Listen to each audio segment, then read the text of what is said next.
que no es niño, no será un ciudadano completo. Yo tenía el afán de ser matemático.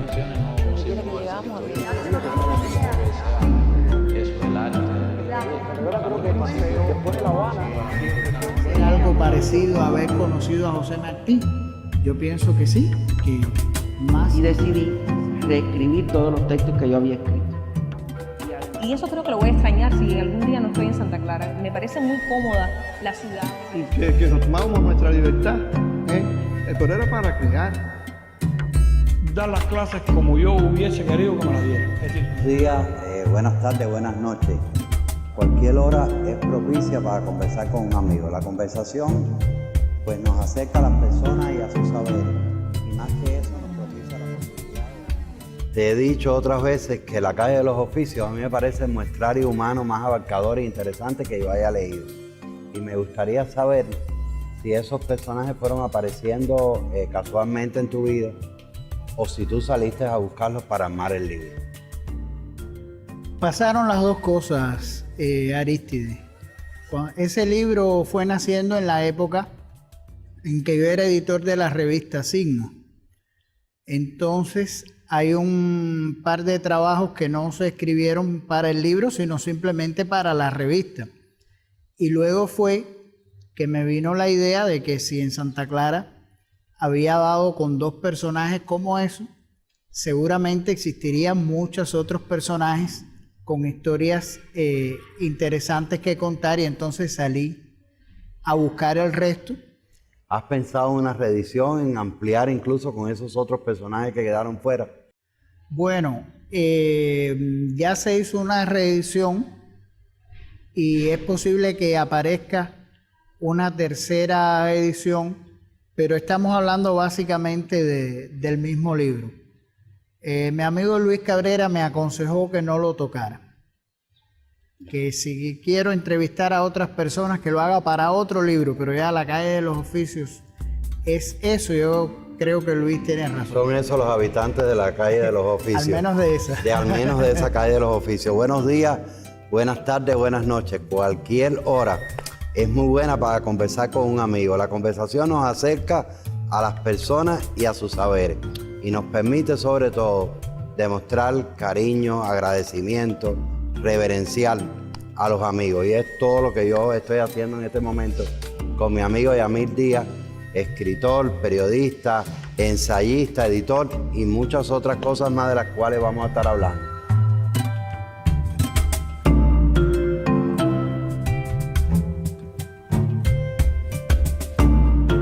Tú fuiste precoz, quizás la palabra no te guste, pero tuviste un reconocimiento muy joven.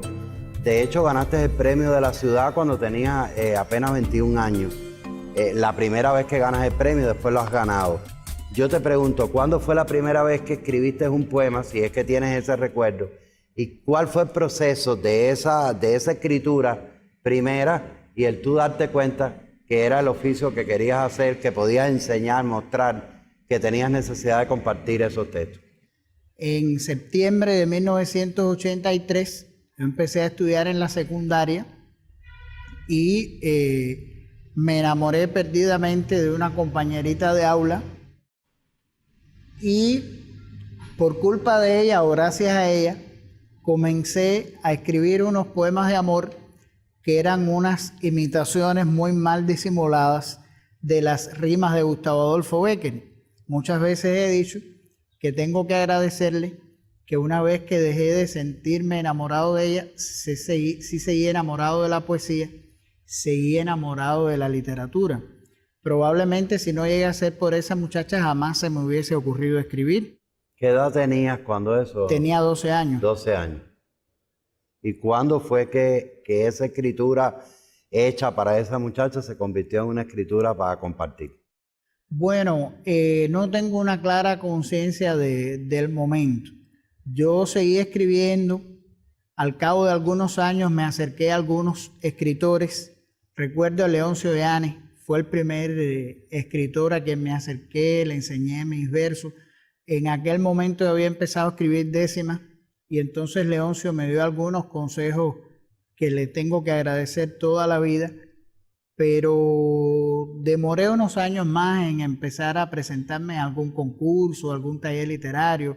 Ya eso fue alrededor del año 88, 89. Empecé a aparecer en los debates de talleres literarios, que por aquella época era algo muy grande para un escritor que comenzaba, no sé, creo que alrededor del 89 sería un momento en que empiezo a tomarme más en serio la literatura, digamos, ya como oficio, ¿no? Ese es también el momento en que empiezo a estudiar periodismo en la Universidad de La Habana, el año 1989. Yo solo espero la orden de penetrar en tu sueño para inventar el desorden y besar a la princesa desde el inicio del cuento para inventar el desorden. Yo solo cuento hasta el 10 porque ahí terminan tus dedos que saben decir te quiero. Aquí traigo 10 veleros y en ellos 10 generales que saben decir te quiero. Niño mío, niño, desde tu cuna, ¿de qué tamaño es el cielo? ¿De qué tamaño es el cielo? Niño mío, niño con su luna, ¿de qué tamaño es el cielo?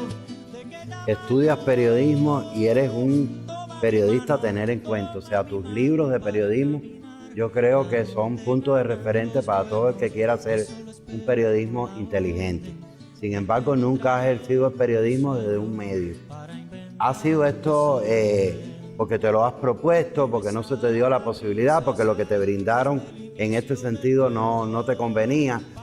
Mira, yo tengo una diferencia radical con lo que normalmente se considera un periodista. Yo he dicho que soy todo lo periodista que puede ser un escritor con una formación de periodista, pero no creo que tenga ese don, ese talento, esa capacidad que tienen los verdaderos periodistas de escribir contrarreloj. Los libros que han salido con trabajos periodísticos míos son cosas que he escrito porque he querido, en el tiempo que he querido, les he dado la extensión que he querido sobre los temas que yo he querido y no con esa presión que implica trabajar para una redacción. En mis tiempos, no sé cómo será ahora, pero en mis tiempos, al menos en mi graduación, que fue muy numerosa en la escuela de periodismo, prácticamente cada cual se buscó su trabajo por cuenta propia. O sea, uno iba al decanato y decía, ya yo me conseguí un empleo, y no nos decían que no, ya era uno menos que ellos tenían que ubicar. O sea, yo no fui para un medio de prensa porque yo escogí otro lugar donde trabajar, que en este caso fue el Centro Provincial del Libro y la Literatura en Villa Clara, y donde casi inmediatamente, ya a los 2 meses de comenzar a trabajar, pues estaba como editor de la editorial Capiro.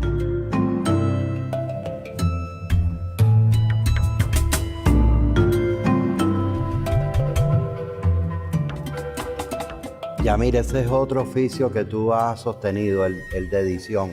Y yo te pregunto, el periodismo y la escritura, y sumar eso a la edición, ¿no resta mucho tiempo a la obra personal de uno? Bueno, la edición me llamó la atención siempre, ¿no? Como me llaman la atención esos oficios oscuros a los que rindo homenaje en mi libro La calle de los oficios. El oficio de editor es tal vez uno de los más ingratos que existen. ¿Por qué? Porque los lectores se enfrentan al resultado, no conocen el proceso, ni el editor tiene por qué hacerse visible en ese proceso. Entonces, ese resultado al que se enfrentan los lectores puede tener, de hecho, es normal que tenga algún error, algún descuido, alguna errata, y al final eso es lo único que se ve de tu trabajo. Pero para entender lo que es un verdadero trabajo de edición, habría que comparar los textos originales, como llegan a las manos de uno, con los textos que finalmente se publican. Y esa es una oportunidad que los lectores nunca tienen. O sea, nuestro trabajo en la edición es absolutamente ingrato. Pero eso es lo bello que tiene, que tú hagas un trabajo por el bien de tus colegas y simplemente el mérito es para tus colegas. Es una idea casi romántica, ¿no? Y es lo que hace bello ese oficio, pero ciertamente sí te roba mucho tiempo, porque cada libro que yo he editado lo he leído no menos de 5 veces. Entonces, cuando tú lees 5 veces un mismo libro, ya eso equivale a 4 libros que te dejaste de leer, ¿no?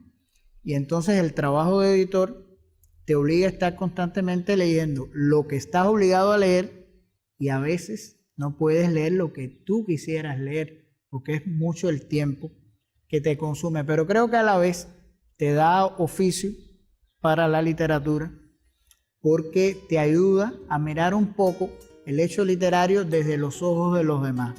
Yo he editado de todo.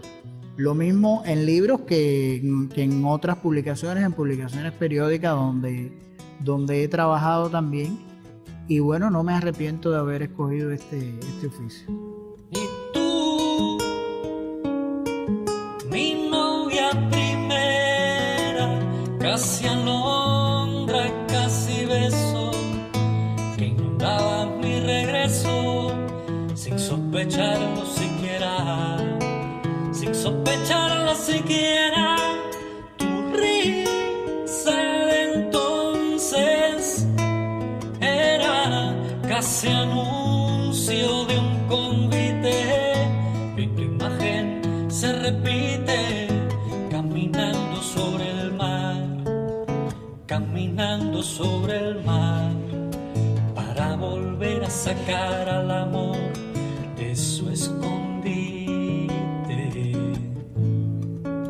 para volver a sacar al amor de su escondite, para volver a sacar al amor. Oye, estos oficios te han llevado de alguna manera a conocer a personalidades muy importantes que me imagino que en algún grado han marcado tu vida. Yo quisiera referirme a 3 y quisiera que tú me dijeras qué te ha quedado de esas personas que ya no nos acompañan a su obra. Y quiero empezar por Eliseo Diego. ¿En qué circunstancias conociste a Eliseo Diego y qué recuerdos tienes de Eliseo? Bueno, yo tengo recuerdos imborrables de Eliseo Diego. A mí Eliseo me parece el ser humano más extraordinario que he conocido.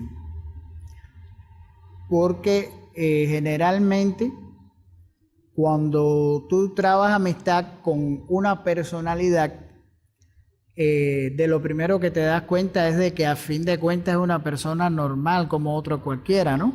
Esa es la sensación que siempre he tenido. Sin embargo, con Eliseo nunca me pasó. Siempre me pareció, cuando me acercaba a Eliseo, que estaba hablando con un hombre de otra dimensión. Dice mi amigo Luis Lorente que ha de ser algo parecido a haber conocido a José Martí. Yo pienso que sí, que más o menos en esencia es algo como esto. El indio Naborí.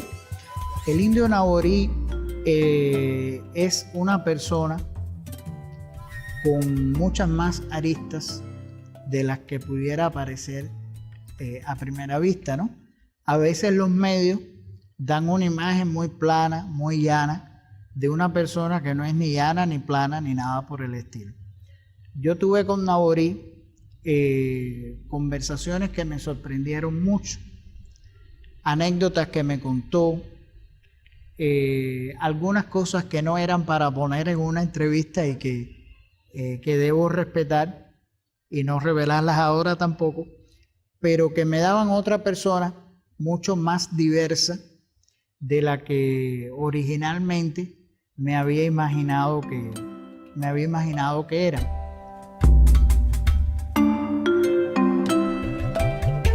Carlos Galindo Lena.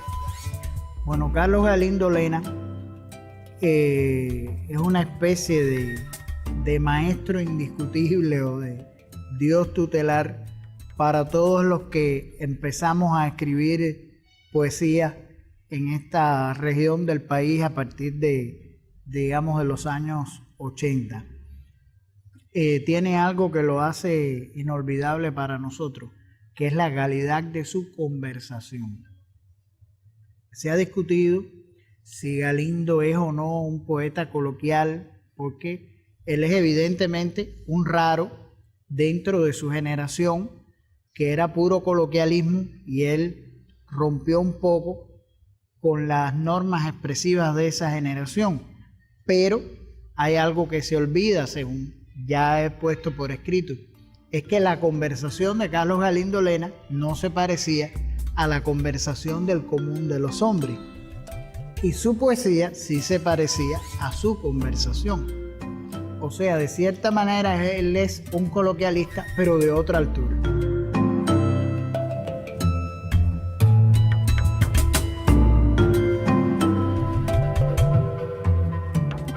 Hay una pasión tuya muy marcada que todo el mundo la asocia a ti, es Martí. Dice nuestro común amigo Pedro Yanes, yo suelo poner mucha atención a sus criterios, que la biografía que tú preparas de José Martí iba a ser un momento muy importante en la historiografía, en los estudios, en lo que se puede saber del apóstol. Y a mí me gustaría saber en qué estado está esa biografía de José Martí, si es un proyecto que tú echaste a un lado o si es un proyecto que avanza lento, pero que avanza. Bueno, realmente Pedro Yanes ha sido muy generoso al juzgar una obra que no está ni siquiera empezada.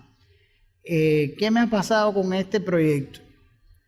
Que a medida que empecé a avanzar en la investigación para ese futuro libro, me fui dando cuenta de que ese futuro libro tiene que ser, digamos, el cierre, el colofón de un largo camino donde antes necesito escribir otros libros relacionados con José Martí.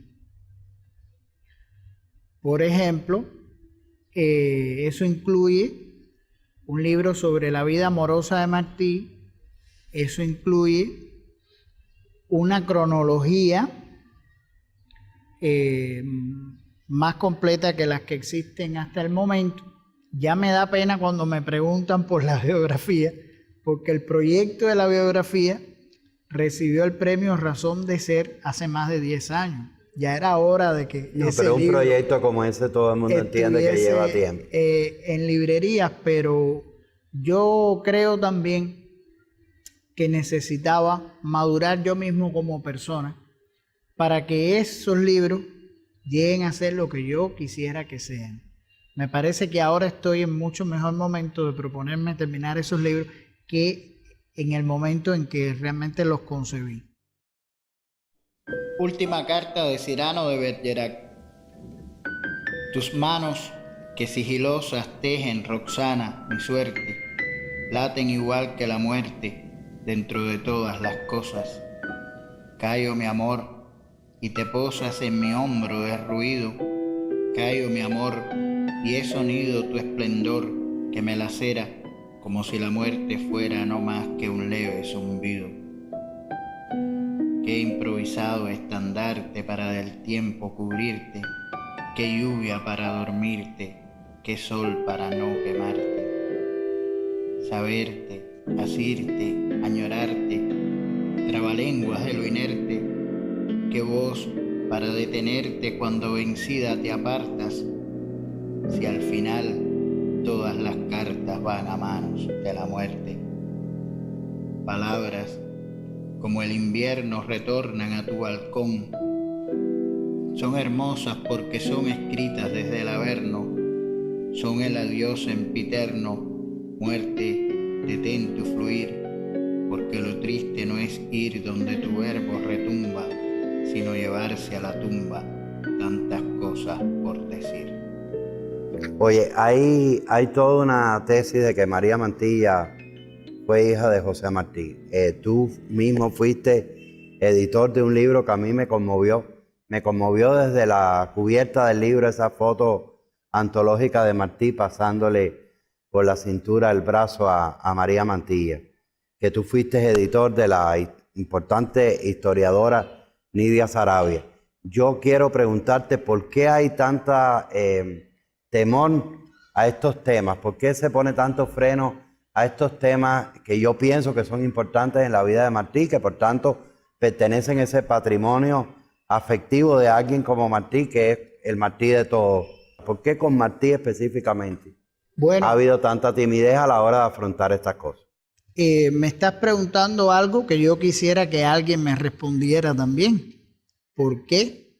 Porque ciertamente, si uno mira a los grandes hermanos de lucha de Martí, Máximo Gómez, Antonio Maceo, Calixto García, Carlos Manuel de Céspedes, hay bastante literatura donde se habla con mucha naturalidad de las amantes que tuvieron, de la poligamia que practicaron. Por ejemplo, José Maceo es un caso extremo que tenía prácticamente un harén.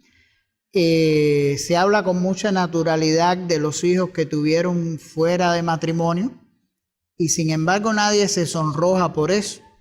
Pero al pobre Martí no se le permite haber tenido un amante y haber tenido una hija fuera de matrimonio. Y lo más triste de eso es que es María Mantilla quien primero reclamó que ella era hija de José Martí. O sea, ella no tenía ningún prejuicio en reconocer algo que para ella era un orgullo. Y luego de María lo han hecho sus hijos y sus nietas. Entonces yo me pongo en el lugar de esas personas. Yo me digo, si yo fuera descendiente de José Martí y tuviera el orgullo de decirlo, ¿por qué me lo van a impedir? ¿Por qué me van a callar ese motivo de orgullo? Yo creo que nosotros somos herederos de una moral burguesa que lleva a ese tipo de posiciones y hemos sido herederos de eso dentro de nuestra historiografía. A mí simplemente me gustaría reclamar algo. Entre los estudiosos martianos siempre ha existido un grupo que ha pensado que no fue su hija biológica, como ha existido otro grupo que hemos pensado que sí lo fue. Y lo que ha faltado es que los dos grupos tengan las mismas posibilidades de expresarse y de exponer sus argumentos. A mí me tocó propiciar una investigación antropométrica que ha arrojado una muy fuerte evidencia de que hay un vínculo Realizada por Exilio Bento, realizada por el doctor Exilio Bento Canosa, y que bueno, nos costó recibir algunos insultos en publicaciones digitales a los cuales no respondimos. De todos modos, la única manera de terminar definitivamente esa polémica es una prueba de ADN que hasta el momento no se ha podido hacer, pero que tengo esperanza de que se pueda hacer en los próximos años.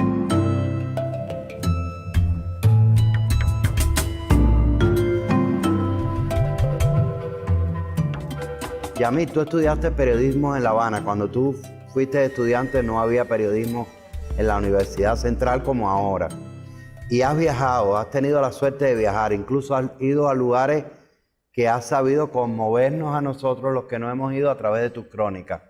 ¿Por qué sigues en Santa Clara? ¿Qué referente, qué raíz te trae a esta ciudad? ¿Qué representa esta ciudad para ti? Bueno, mi relación con la ciudad de Santa Clara puede ser un poco conflictiva, ¿no? Si esta ciudad tuviera mar, tal vez me parecería perfecta, ¿no? Tristemente no tiene mar, pero hay fuertes razones familiares que siempre me han atado a ella. Yo soy un hombre que cargo con muchas responsabilidades en este terreno de lo familiar, las cuales priorizo siempre y me parecen más importantes que toda la literatura y todas las demás cosas que me correspondan como ser social. Y yo creo que ya pasó el momento de irme a probar suerte en cualquier otra parte. Eso era para los 20 años, los 22, los 25, en aquel momento no lo hice. Por ejemplo, yo fui uno de los poquísimos estudiantes de provincia que regresamos. Casi todos los que se graduaron conmigo se quedaron en La Habana, muchos de ellos ya no viven en Cuba, incluso otros se quedaron para siempre en La Habana. Yo fui uno de los pocos que regresó y que bueno, eso traía una serie de desventajas que al cabo de la vida no me duelen, ¿no? Las asumo como algo normal que estaba en el paquete, pero a la vez tiene sus ventajas. Creo que aquí he tenido más sosiego para hacer mi trabajo. Creo que la cantidad de personas, que la cantidad de amigos que yo tengo en esta ciudad, en esta provincia, no son sustituibles por los amigos que pudiese haber tenido en cualquier otra ciudad. Y creo que al final la esencia de una persona no está en el lugar donde viva. El lugar te puede dar ventajas o desventajas, pero lo que tú vas a hacer con tu vida lo vas a hacer lo esencial en cualquier lugar. Y bueno, creo que me identifico con muchos rincones de esta ciudad, con muchas personas de esta ciudad, con el espíritu de esta ciudad que aunque materialmente no ofrece ni la riqueza ni la belleza que me gustaría ver a mi alrededor, creo que espiritualmente tiene una riqueza que puede ser la envidia de muchas otras ciudades de este país. Oye, yo te agradezco esta conversación que me imagino que te haya robado un tiempo y que para mí la verdad ha sido de esos privilegios que me ha dado mi profesión, el poder no solo tener tu amistad, sino poder tener estas conversaciones que lo hacen a uno conocer más a la persona y por tanto admirarla más. Sabes que mi cariño es también un cariño familiar, o sea, de mi familia, y a nombre de ella pues te doy las gracias. Gracias a ti, hermano. Y te deseo muy buenas cosas, de verdad. Igualmente. Y un niño que no es niño no será un ciudadano completo. Yo tenía el afán de ser matemático. ¿Será algo parecido a haber conocido a José Martí? Yo pienso que sí. Reescribir todos los textos que yo había escrito. Y eso creo que lo voy a extrañar si algún día no estoy en Santa Clara. Me parece muy cómoda la ciudad. Que nos tomábamos nuestra libertad, pero era para criar. Dar las clases como yo hubiese querido que me las dieran. Es decir, Día